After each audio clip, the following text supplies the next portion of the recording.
Hello, ladies and gents. Imran here. As you will find out from listening to this podcast, the news of Ruben Amorim being sacked breaks literally in the third part. So bear with us, we'll get there. But for the first two parts, imagine a world where Ruben Amorim is still our manager. Thanks. Enjoy the pod.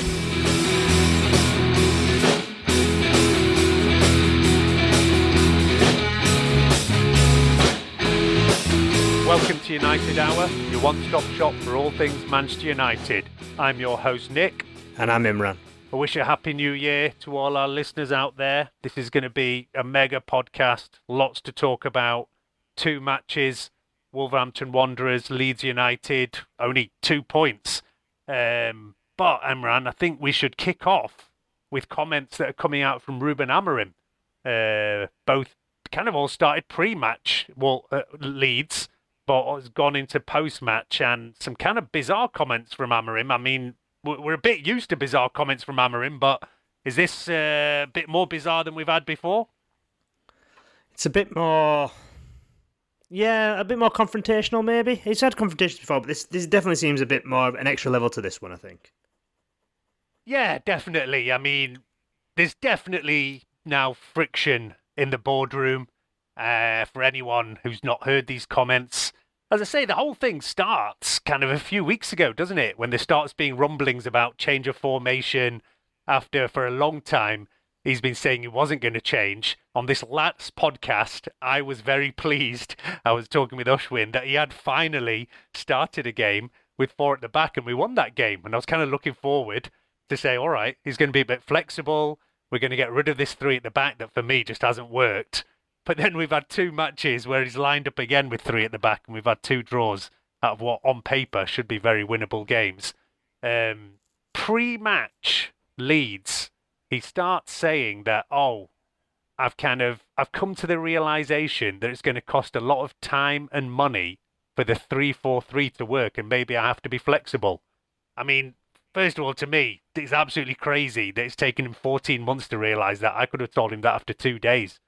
And we're now more than a year down the line, and he's now realised that his whole plan is maybe not going to work.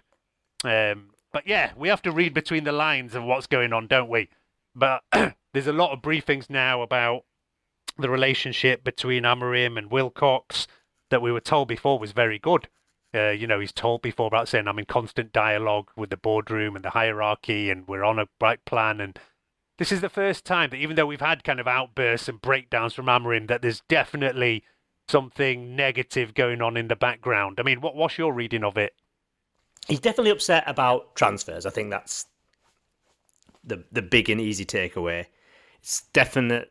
I mean, it's weird because he was obviously backed in the summer quite in a big way, but potentially you could say, from reading between the lines, it seems that Martinez, for example, as a goalkeeper, was his preferred target, but the club went for Lemons. That's probably the best decision if you look at things of how things have panned out so far. But that's one thing maybe where the club didn't go with Amorim's wishes. But that, again, I think that's fine. I don't think that's a big deal. But now, again, it seems like we're not spending in January, and Amorim wants us to. And it's a tale as old as time. Managers want to spend money and clubs don't. And that's going to happen at every club all over the world. Everyone wants to spend money all the time, and often, unless you're Man City or whatever, clubs don't want to spend that money, or Chelsea. Chelsea will buy anyone. So that's fairly clear. The rest of the tension, I mean, again, you've got to kind of think between the lines and see that maybe higher-ups aren't happy with the formation, or the players aren't happy with the formation, and how steadfast... It has been a very swift change, all of us, you'd say, in the last few weeks, but then he has gone back to 3 at the back, so it's how much of a change has it been? But he has obviously showed a bit of flexibility. It's hard to say, really. I don't. Other than he's not bothered if he gets sacked, which I do think. I don't think he's bothered if he gets sacked at all. It's hard to say what's really going on. I mean, yeah, this is actually pretty much the 3rd time that Amorim's almost publicly being asking to be sacked, more or less. He had a breakdown after that Grimsby loss, and I know we all said that sounds like the beginning of the end, and can he come back from this? He kind of did, and our form got a bit better. There was also that point last season where he started getting asked about how bad our form was, and he said, well, if the board aren't happy with me anymore, I'm ready to go. And at that point, he said he was ready to go without any compensation, which he's not saying anymore, that's for sure. I'm sure his agent told him to keep his mouth shut on anything like that. And he's saying, I will not quit. Comments like saying, oh, I'm here for 18 months. Unless the board want to get rid of me, I will do my job in the meantime. It's kind of almost like, oh, I'm here reluctantly. I don't want to be doing it. And, we don't like to hear stuff like that. If you're not happy, then, yeah, leave and let somebody else have a go at it. I mean, I said in the summer that if he's ready to go without any compensation, let him go, because we'd had such an awful first season. I thought he was very lucky to go into this season. But, yeah, look, he was backed. At the time, we were told the club were behind him. Jim Ratcliffe came out and said he wanted Amorim to see out his full 3-year contract, and they had a long-term plan. And to be fair, after a very wobbly kind of start to the season, we were doing better. And we're actually sat in a relatively decent place in the Premier League. 6th place is not too bad. We're not far off Champions League places. And you'd kind of say, can you be sacking a manager who's close to Champions League qualification? But actually, we just look at Chelsea, and they've done exactly that. I mean, they're above us in the table, and they've got rid of Maresca last week, and in very similar circumstances. He started questioning what's going on in transfers and maybe not happy with the squad he's been given. And not long after that, he's gone. We have to see how this all plays out, obviously. And there must be loads of discussions going on the boardroom. The focus is all on Jason Wilcox.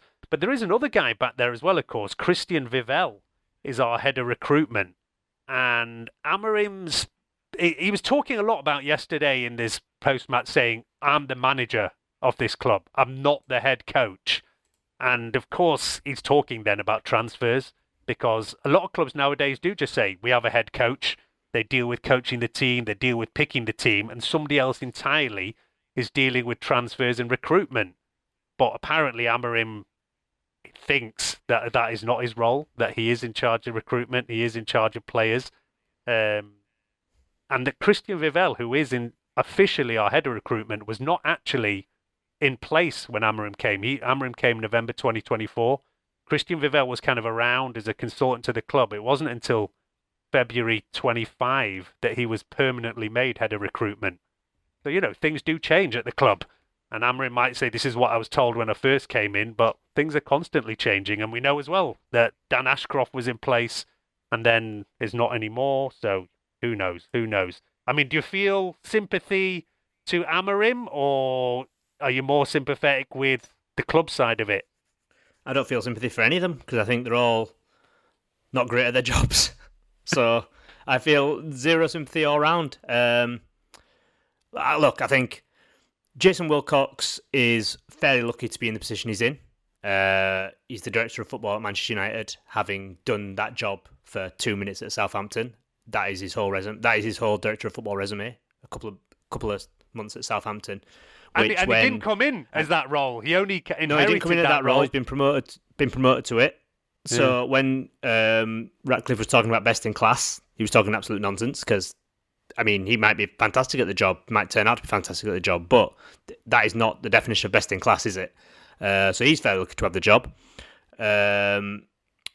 Vivaldi, so he has actually done his job elsewhere. Wasn't he the lead transfer person at whatever network? Red or Bull. whatever? He was at the Red Bull group for years. So he's actually got some pedigree behind him, so fair enough. But I feel like he's just kind of probably, he is serving Wilcox, and Wilcox is the man in charge in that department. And yeah, it feels like, I mean, reading on Twitter and rumours that there are now a bit of loggerheads between Wilcox and Amorim, whereas Wilcox has been a fairly big supporter of him before this, but it seems like he wants a bit more flexibility, and Amorim, we know for a fact Amorim didn't want to be flexible until he kind of said he had to be flexible, which, whether he said that for one reason or another, who knows. The problem with this is you kind of like, you're playing a bit of guesswork, you're trying to work out, what's going on behind the scenes, and we don't really know. All we know is that Amorim is fairly volatile.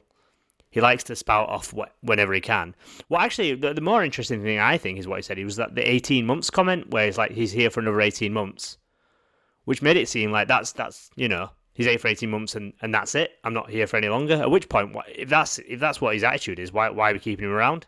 Yeah, totally. Totally, and I'm at that kind of feeling. He's talking as if I'm here reluctantly.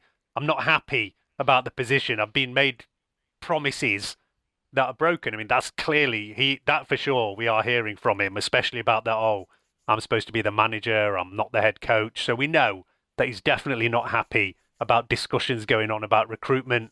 He says we're not in discussions over any players at the moment. And I'm not surprised about that. We knew we had kind of PSR issues when Amorim came in. He's still been given a massive chunk of money to spend in the summer, 200 plus million, most of it going on attacking players. And we have talked all season about whether that was the right place to put that money. We still seem to be lacking in midfield. We still seem to be lacking in kind of wing-back position. But to be fair, we have improved a lot in creating chances, scoring goals. So, yeah, maybe that money has worked out there. But what's going on in this window, I guess, is the big question. We have been linked with Semenyo, but looks like he's going to Man City now. And, yeah, we will get more into transfers as the transfer window opens. It is supposed to open soon, but I think because of AFCON, it's kind of been delayed, the whole transfer window thing. But, yeah, as I say, we are reading between the lines. But for sure, there is a bit of a fallout in the boardroom, clearly between Wilcox, maybe Vivell as well, and Amorim.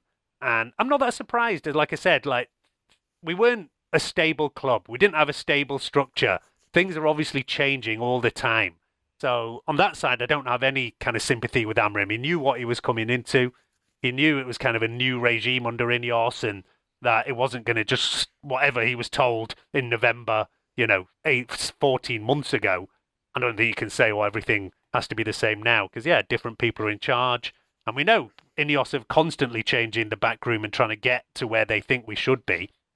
So I don't have that much sympathy with Amorim. Plus, as I say, comments like when he's coming out saying, "Oh, I've come to the realization that it's going to take a lot more time and money." Like I said, I could have told him that after 2 weeks. So it doesn't take 14 months to realize that to completely change the system, to bring in wing backs when we don't have wing backs. We don't have that kind of style of number 10s. Of course, it's going to take ages.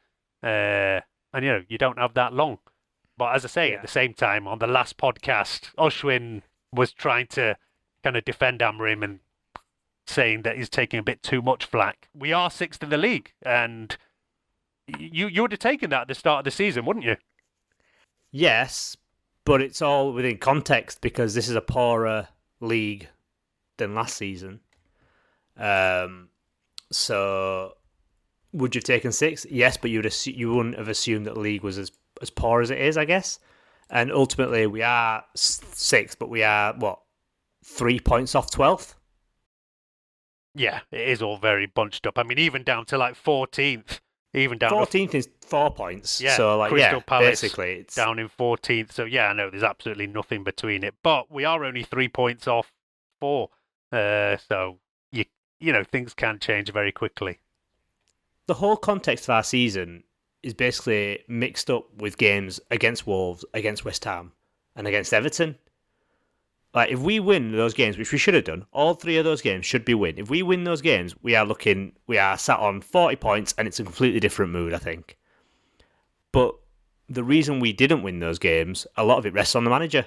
So, in fact, for all 3, the person I blame most for all 3 of those games is the manager.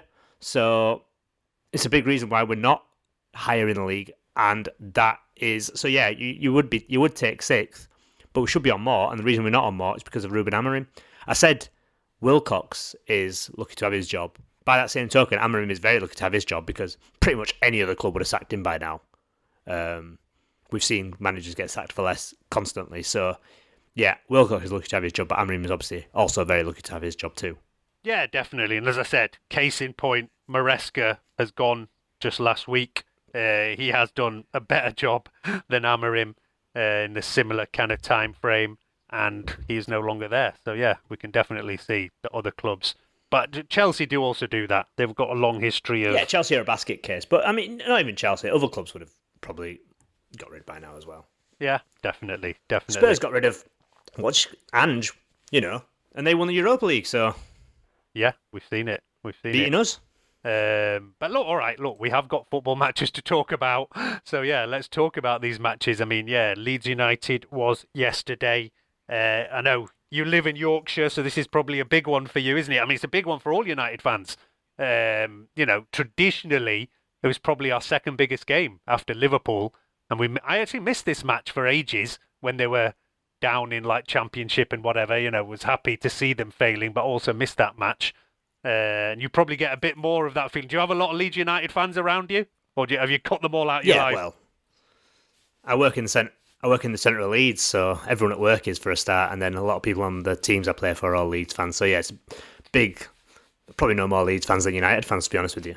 Well, and they just hit a run of good form as well, haven't they? Coming against us. I mean, I know last time we played, I remember giving them a couple of good beatings under Ole at least.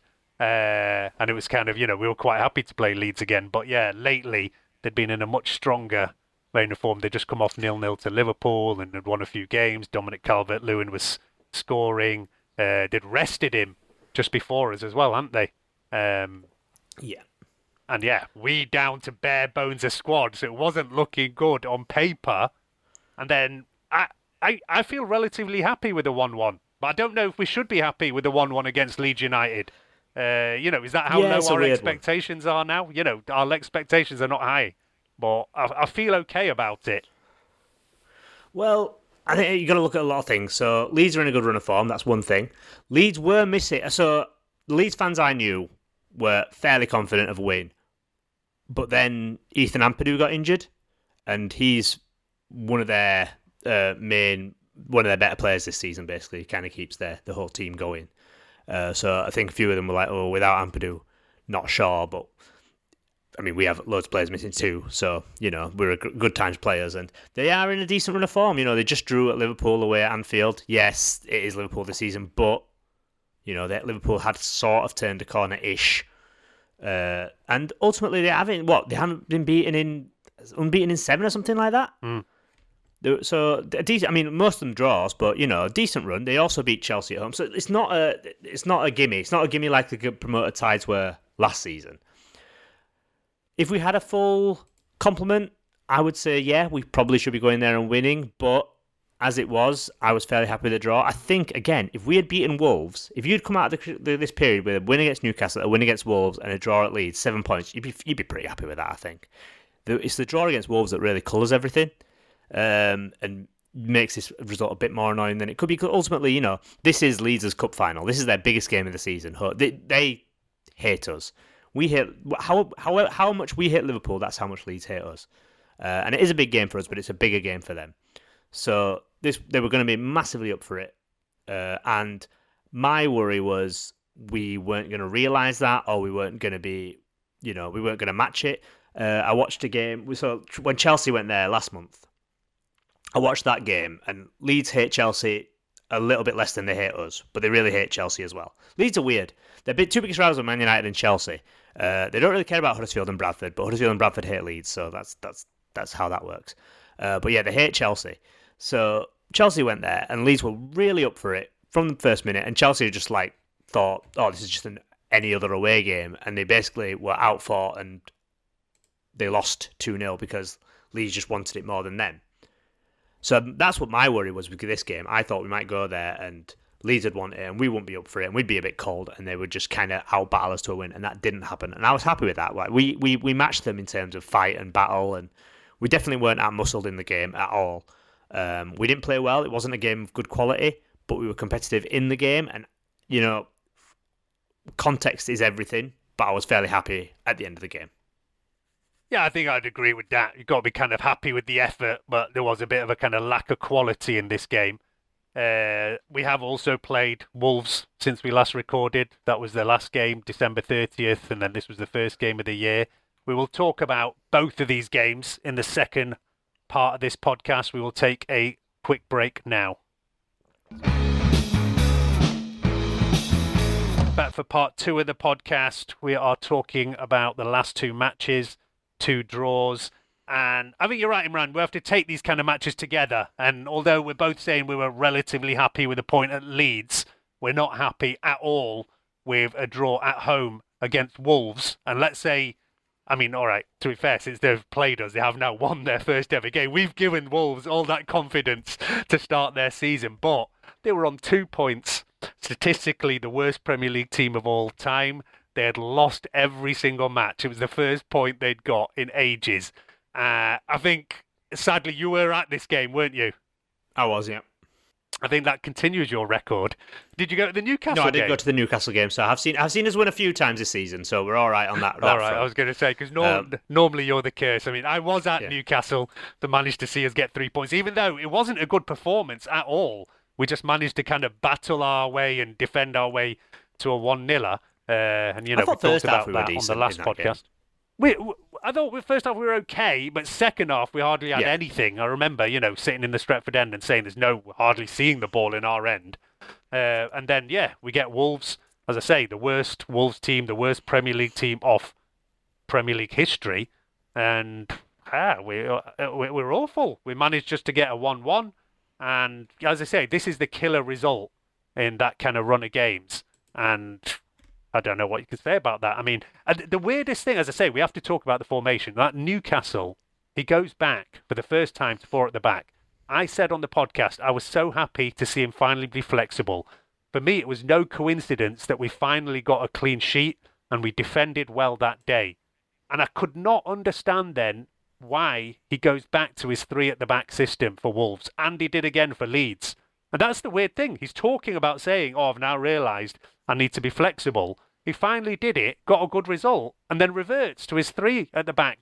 That's the bit I just don't get. He's done it for Wolves and then did it for Leeds again. And it wasn't clear. When you see the starting lineup, I thought it was going to be 4 again. And I actually bought in Dorgu in my fantasy team because I thought he's now playing an attacking role. Also bought in Cunha. Dorgu's done nothing in these 2 games. Although he has had some chances, to be fair to him. Cunha did at least get on the score sheet yesterday. But that's the bit I don't get. After doing well with that 4 at the back and it working, why has he gone back to 3 at the back? The most annoying thing about that was, well, no, not the most annoying, but one annoying thing, there's lots of annoying things about it, was that he said we had to match up Wolves. Why are we matching up Wolves? Wolves are terrible. Wolves are, like you said, particularly the worst Premier League team ever at this point. Why are we matching them up? We're at home. They should be, worried about us. We should be worried about them. And I totally agree. Like, it felt like changing it for changing its sake. It felt like overcomplication for overcomplication's sake. It felt like we won at Newcastle with a back 4. Now watch us win against Wolves with a back 3, and I can go out afterwards and say, hey, look, the formation doesn't matter. That's what it felt like. It felt like I'm going to score points here. Because often it feels like Amorim just wants to score points. That's all he wants to do. He wants to score points, not on the pitch, but in the press conference afterwards, or in his own brain.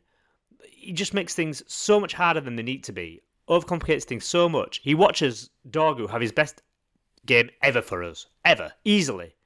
At right wing in the first half against Newcastle. So what does he do? Not play him there. I mean that doesn't make any sense. He plays Xerxes. And you think, Xerxes could easily, in a normal 4-3, 4-3-3 or whatever, he could just play in that number 10 behind the striker. What does he do? Nope, he plays him as number 10 on the wing, sort of. And you're like, why are you playing him there? So none of it made sense. It was just a really ridiculous lineup for a game that we should have just gone out there. Yep, it worked last time. Let's stick to it again. Who cares what Wolves are doing? We know what we're doing, and we'll play well. And we just didn't play well. We scored a very fortunate goal. Zirkzee scored a very fortunate goal that was, deflected off whatever. I haven't even watched it back because it looked so terrible in the ground. I was like, I don't need to watch that back. And then before Wolves scored, we all said this is, Wolves are going to score here. We're inviting this on. It's coming, and it did come. And ultimately, in that second half, if Wolves had a little bit more about them, they probably could have won that game if they'd gone for it properly. I think they were happy with their point, but if they'd gone for it, I think they could have beaten us because we weren't really up to much at all. And the changes didn't help. Obviously, changing a centre back for whatever reason, taking off Xerxes, the guy who literally scored. Xerxes was poor. There's no getting around that. He was poor, I thought. But taking him off, the guy who scored the goal for Fletcher, who, let's be honest, Fletcher looked. I mean, he took him off for a midfielder to put him on the wing when he had two actual wingers on the bench. but didn't use either of them. He decided to put Fletcher on the wing so he could win the ball back, which he did. But then when he got the ball, he was petrified and just kept on passing it backwards. So it was the whole thing was a complete mess from Amorim, a complete mess. Yeah, that Xerxes sub was bizarre at half-time in that Wolves game. And I think a lot of people assumed that Xerxes must have been injured. And like you say, he wasn't great, and he's very rarely great. But he did score a goal. He'd also scored a goal, an important one, just a few weeks earlier against Crystal Palace. We're down to bare bones in terms of attackers, especially in creative areas. Bruno's injured, Mount is injured, Mainu is injured, Ahmad and Bumo off at AFCON. So we're down to really, really bare bones. And, not many of us want to see Xerxes starting games. But he started, he scored. And I think we saw, not in this Leeds game, when he came on, he did make a big difference. He immediately sets up a goal. He does at least have that bit of creative pass. He does have that bit of vision that when all those players are away, nobody else really has. And he was asked about it, Amorim, was Xerxes injured? And he said, no, it was tactical.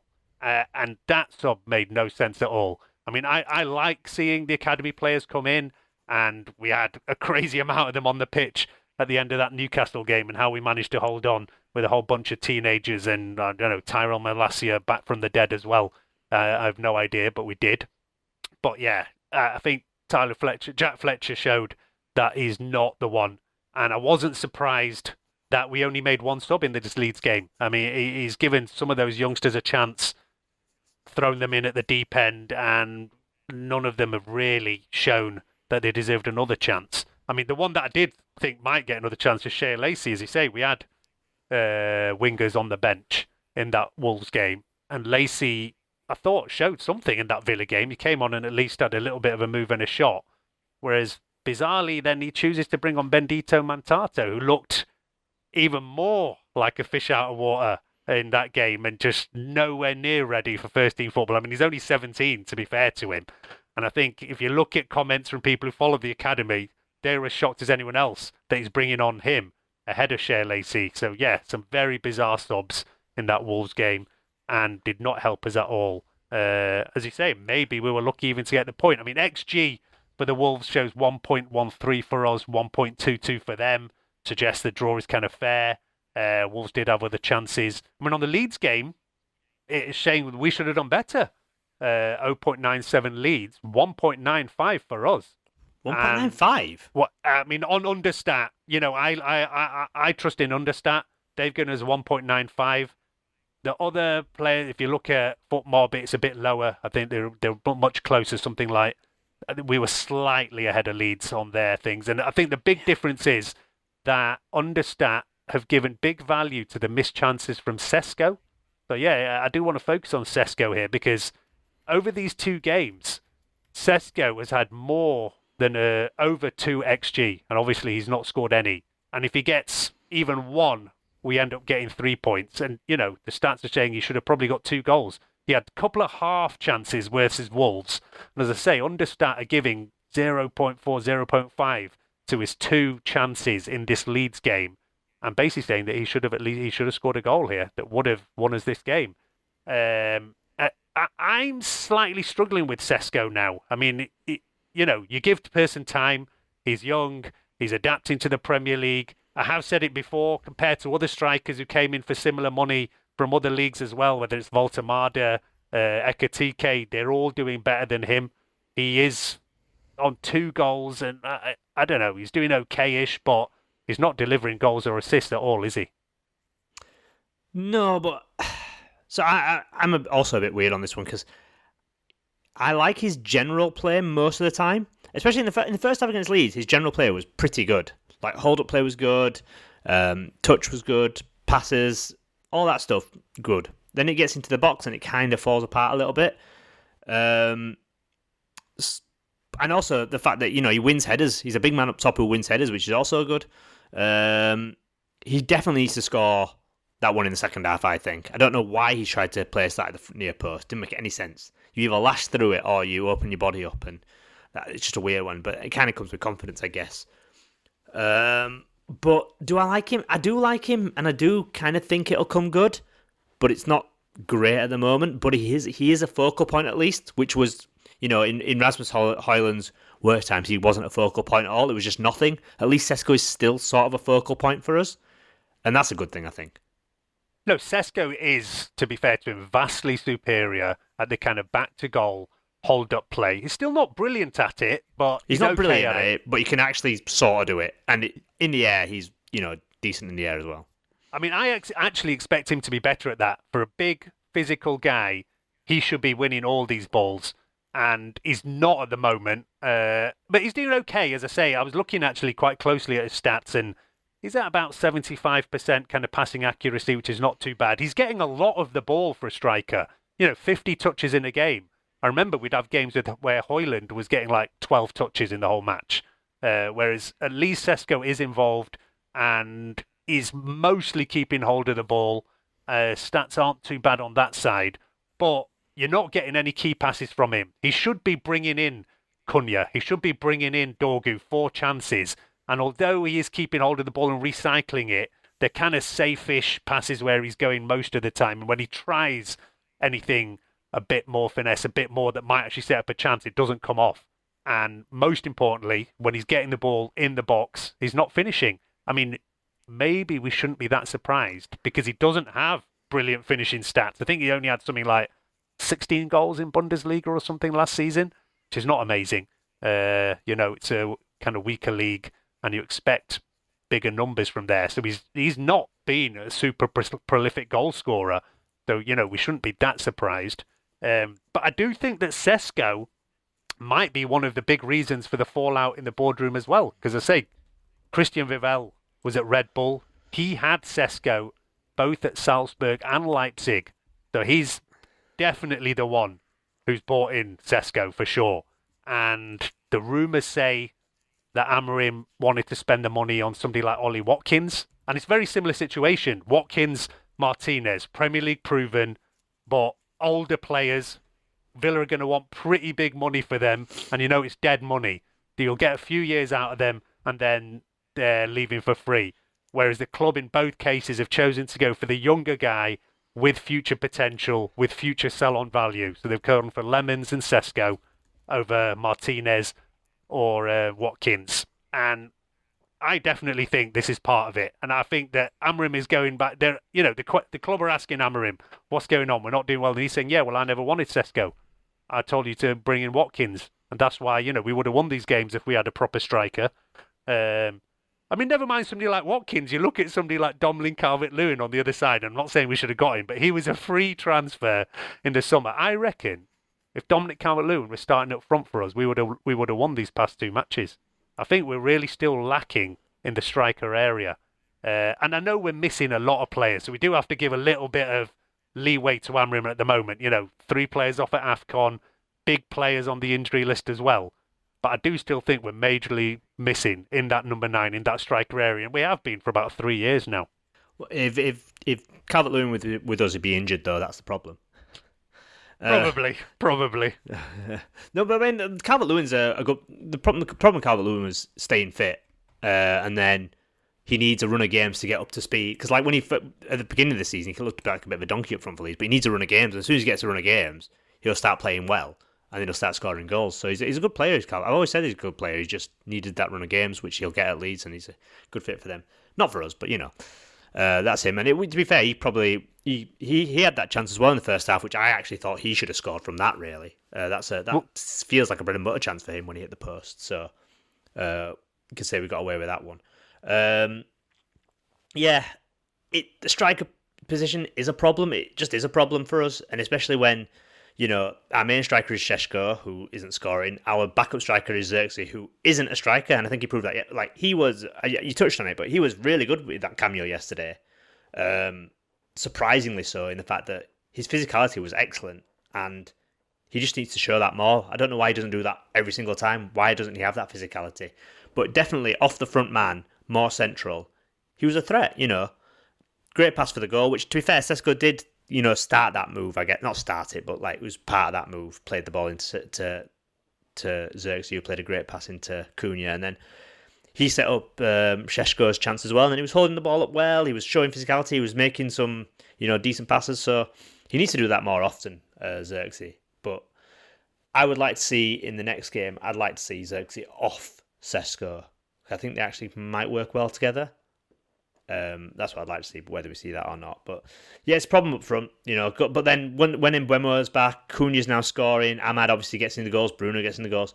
We do have enough goals around the team to compensate, but it'd be better if obviously our top striker was actually scoring goals as well. Yeah, definitely. And I agree, that Xerxes has to be starting at the moment. I mean, he gets a lot of flack and a lot of it is deserved. I think at the moment, though, I would be starting him. And I would... it was still very weird when he was substituted at half-time in that Wolves game. And I think part of it is a kind of maybe Amorim trying to push him out. There's rumours that there's interest in taking him away. And I think Amorim's been told if you want to buy anybody, you have to sell. And maybe Xerxes is one of the most sellable assets we've got at the moment. And he probably wants to go as well. But I would still be starting him. I thought it was a big mistake to take him off against Wolves.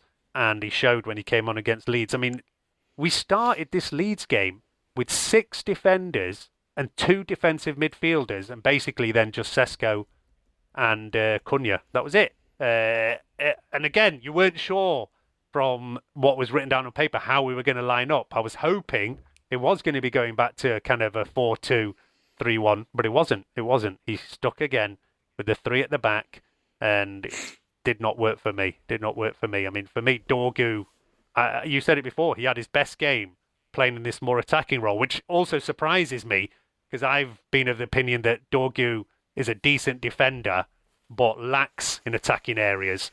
And I still kind of think that as well because he doesn't have the quality. Whenever he gets in good positions but doesn't often have the quality on that last ball, doesn't have the quality on the shot. I mean, he did score an absolute screamer in the game before, but still, when he plays that position, he kind of works hard and gets in the right positions at least, basically. And yeah, you said it. He's had his best games playing as more on a kind of right wing number 10 than he has playing more on what he should be left wing back, hasn't he?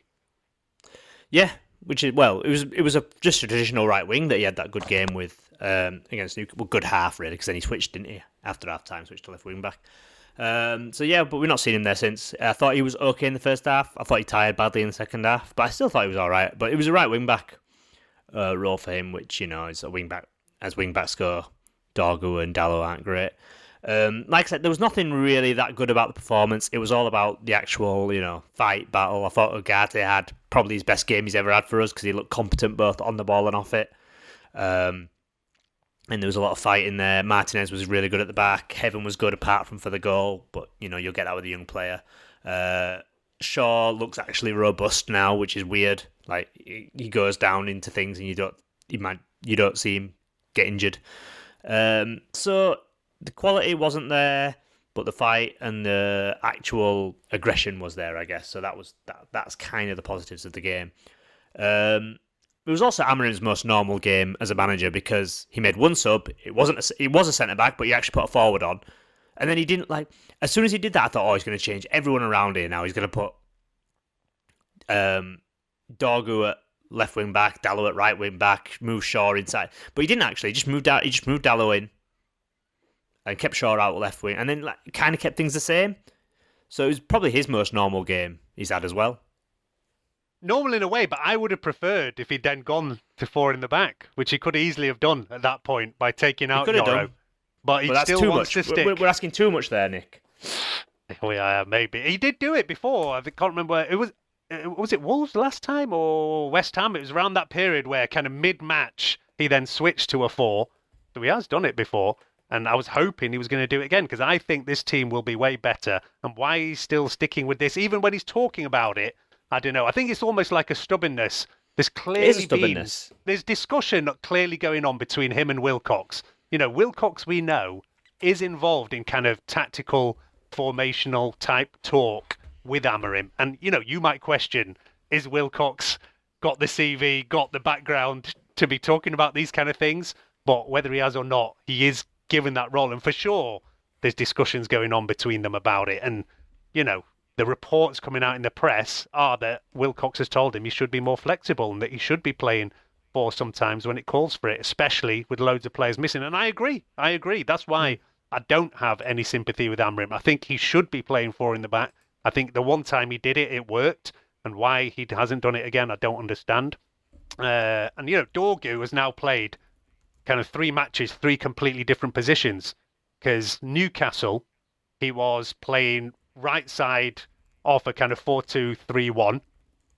He then goes back to, left wing back against Wolves. And then in this Leeds game, he's playing like one of those 2 number 10 roles with Sesko up front, Cunha left and him right. So every game he's being shifted around in totally different positions. And then, as you say, when Yoro comes out, he's then moved again. As I said, I bought in Dorgy to my fantasy team. He's given me like 1 point in each game, but he's actually played relatively well, I'd say, and maybe unlucky not to at least get an assist. It wasn't a ruled out goal as well he got. He was just offside for it, wasn't he? It's a shame. Oh, yeah. He shouldn't have been offside, though. I would say that. He shouldn't have been. He was looking across the whole line. He shouldn't have been offside. He shouldn't be, but I think when you're a player who's been a defensive player most of your life, you're not used to looking for when should I be onside, when should I be offside. It just doesn't come naturally, whereas players like Cunha, Xerxes, Sesko should be used to that. Or it should be, although Sesko was also slightly offside for Cunha's early goal yesterday as well. But yeah, these things do happen. Two points, 2 draws. We will take another quick break there before coming back for the last part of the show. Back for part 3 of our first pod of 2026. I think that's our overall takeaways from these, isn't it? 2 games, 2 draws. We're okay-ish with the Leeds draw, even though the stats say we maybe should have won that one. But we're not okay at all with drawing at home to Wolves. And our home form now is not good. And I don't know what the kind of feeling around you is at Old Trafford. I mean, we're both in the Stretford end, but in completely different blocks. But there is definitely now a tide of turn against Amorim from the people I know around the matchgoers. And it's normally the matchgoing fans who are supportive of the manager versus often online and Twitter that all often seems to be a lot more reactionary and ready to chop and change. It tends to be that our match-going fan base are ready to stick with them. And I'd say, at best, we're probably like 50-50 in the stands. Is that your feeling from the people around you in the stands at Old Trafford? Yeah, he was getting quite a lot of stick, especially that Wolves game. I think a lot of people were really annoyed at how we started the game with the formation and what have you. And I think the changes just really didn't help. I don't think anyone really understood any of the changes.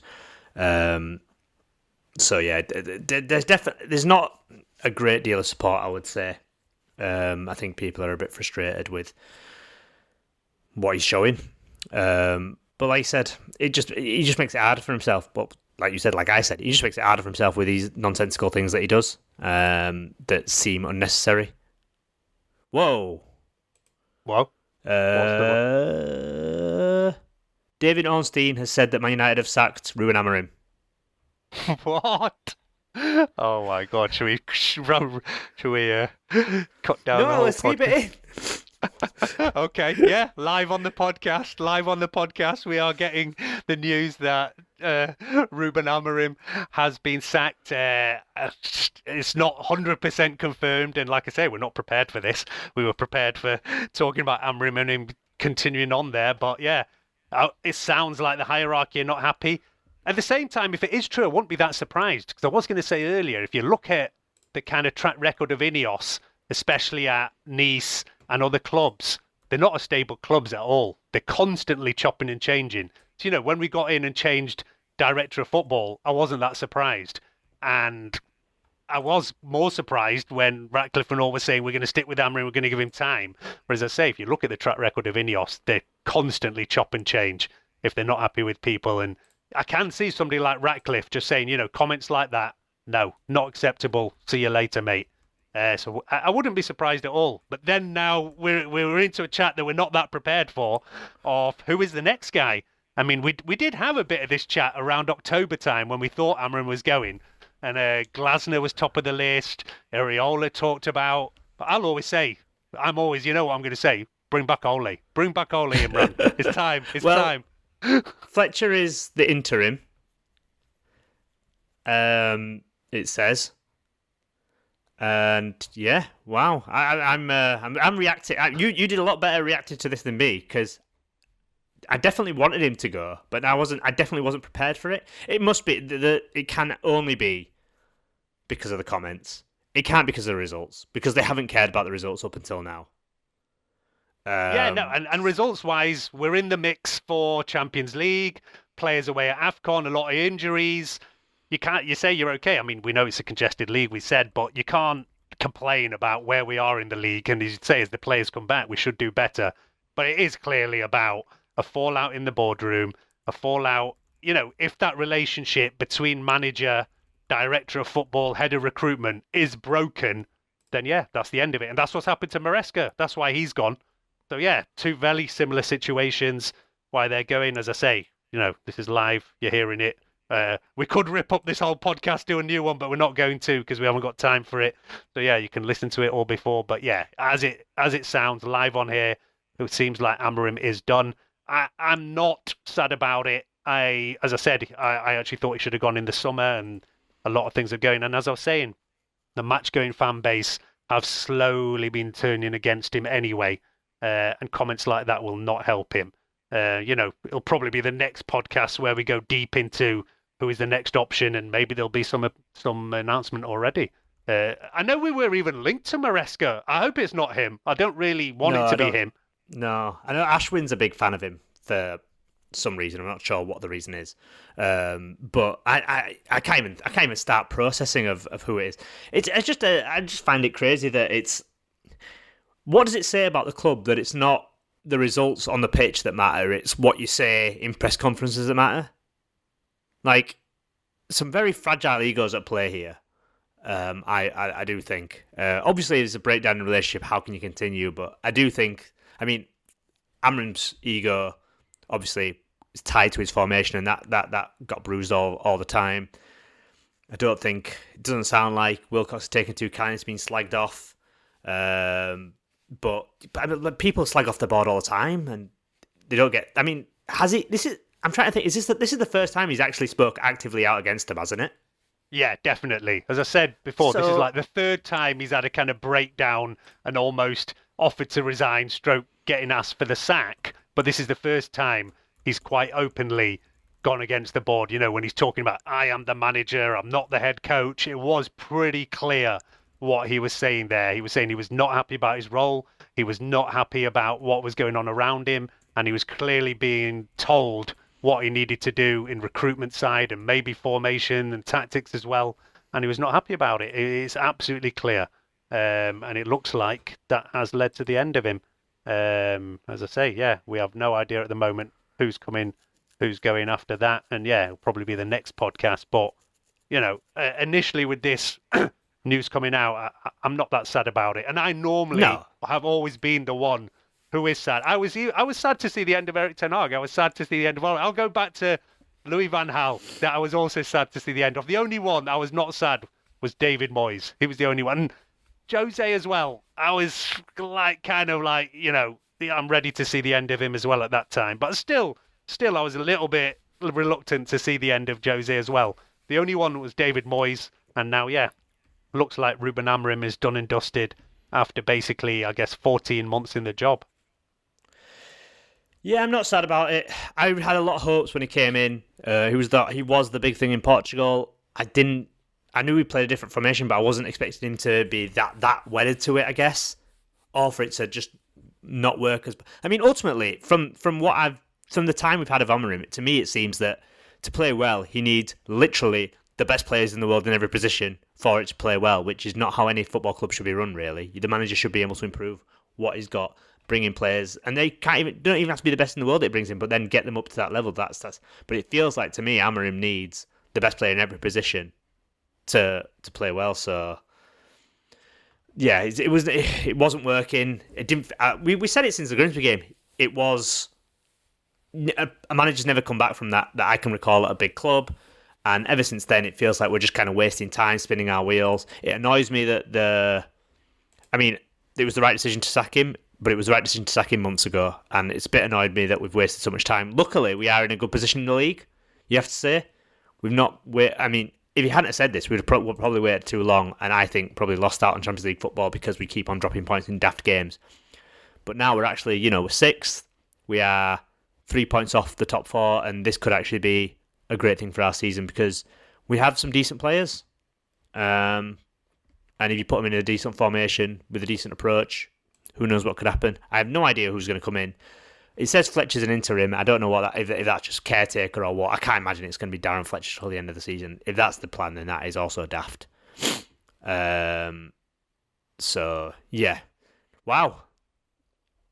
Yeah, well, wow. There you go. Breaking news live on this podcast. Look, we'll get the full information in time.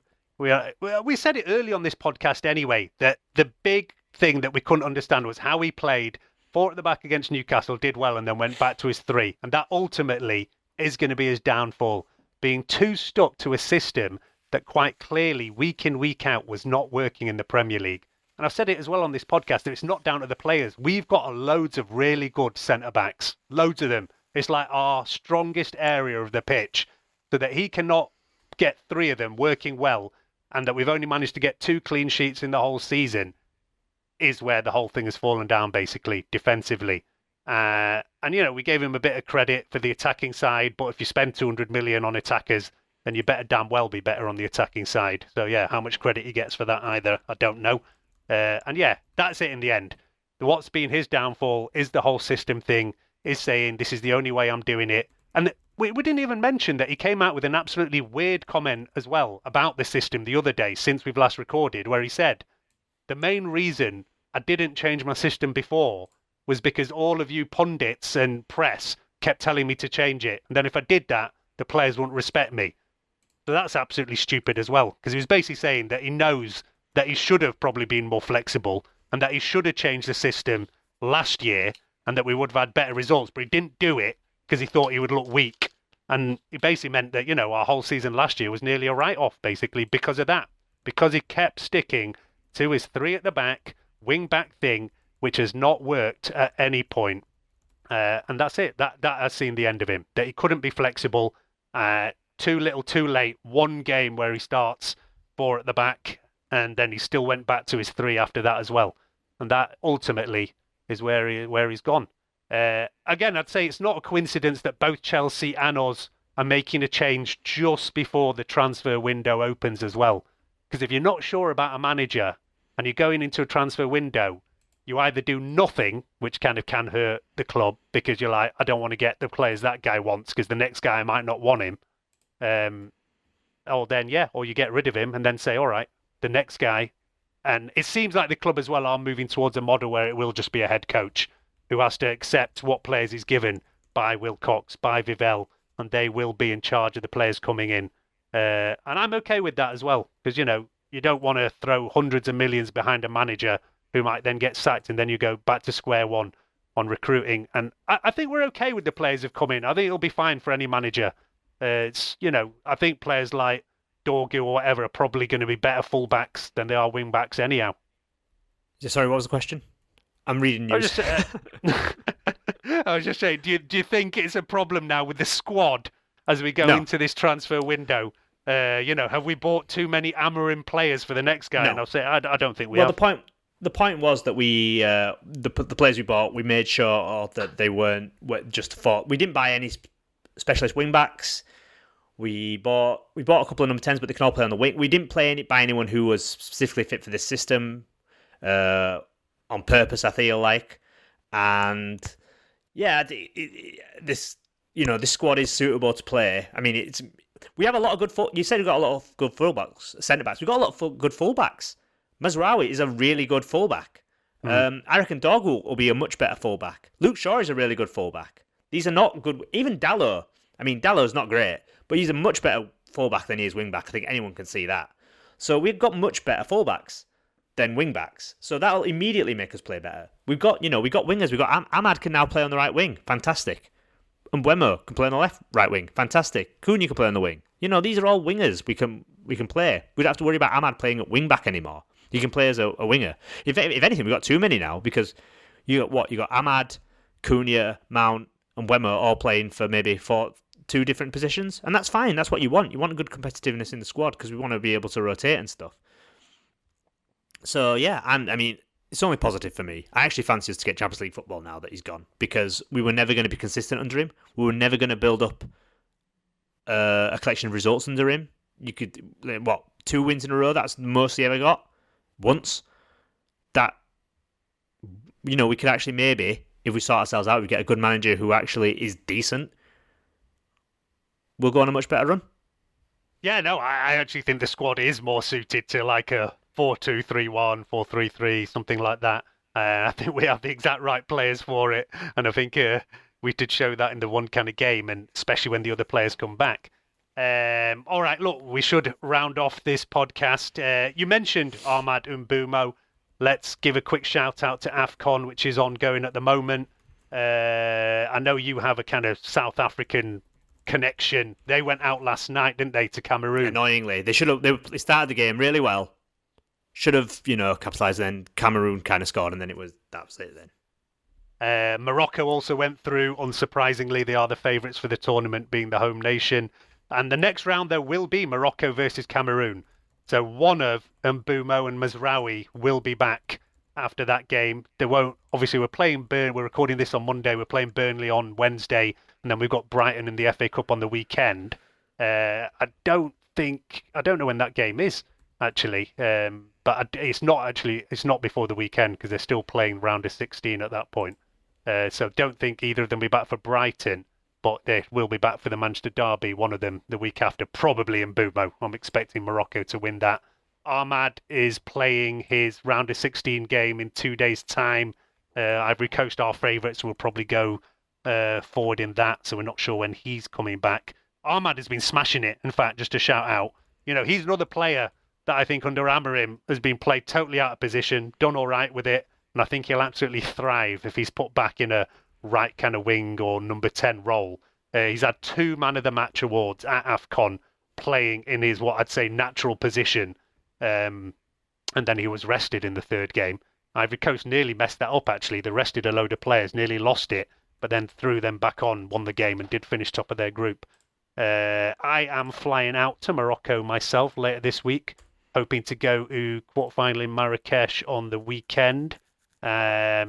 I'll see, I might even try and go to another game. I am going for work reasons, so I have to try and work this all around work stuff to see what matches I can go to. But yeah, I've got a couple of friends who are out there. There's games in Agadir, Fez, Tangier, Casablanca and Rabat. And so I am going to see if I can attend at least one, if not a couple of matches. But as I say, I have to do this around work stuff as well. Then yeah, a couple of players should be back for next week. That's the main thing for United fans. And AFCON going there. And then, yeah, I don't know about injuries. I think Bruno is maybe due back for Brighton, probably not Burnley. And Mainu, I'm not sure about. I think he is back in training as well. And then, yeah, I had no idea what's going on with Maguire and De Ligt. They've just kind of been lost. We didn't think there were major injuries, but yeah, they're not coming back anytime soon. And as I say, it probably will be. We probably wouldn't have done a podcast post Burnley, but now as we get all the proper news on what's going on with Amorim, we will throw in a post-Burnley podcast before we play Brighton on the weekend. Man United women are also re-kicking off on the weekend. Big game against Arsenal. We'll cover them as well. But yeah, we already had lots to talk about on this podcast, didn't we, Amorim? With just Imran with the Amorim comments. But yeah, it's thrown the whole plan out of place there. But yeah, as I said, probably post-Burnley that we'll go deep into it. But you got anything else to say on the breaking news before we round off? For those who wanted this, happy sacking Amorim Day. For those who didn't want this, look at it as positive. Things can get better now. Yeah, that's it. I think that's probably a good place to round off this podcast. As I say, we will do you an emergency post-Burnley podcast. Probably going to be Darren Fletcher in charge for that one, and we'll see who's in charge for the weekend once we get all the news as it comes. But yeah, there you go. You had United Hour breaking news on this pod. Imran, I'll leave you to go and edit this and get it out ASAP so the whole thing's not stale and done for the next one. Yeah, who knows what we could have a new manager by the time you listen to this. So yeah. But yeah, we can't be bothered to do a new one, so you can listen to this anyway. Yeah, that's it for us for now. Goodbye. Cheers.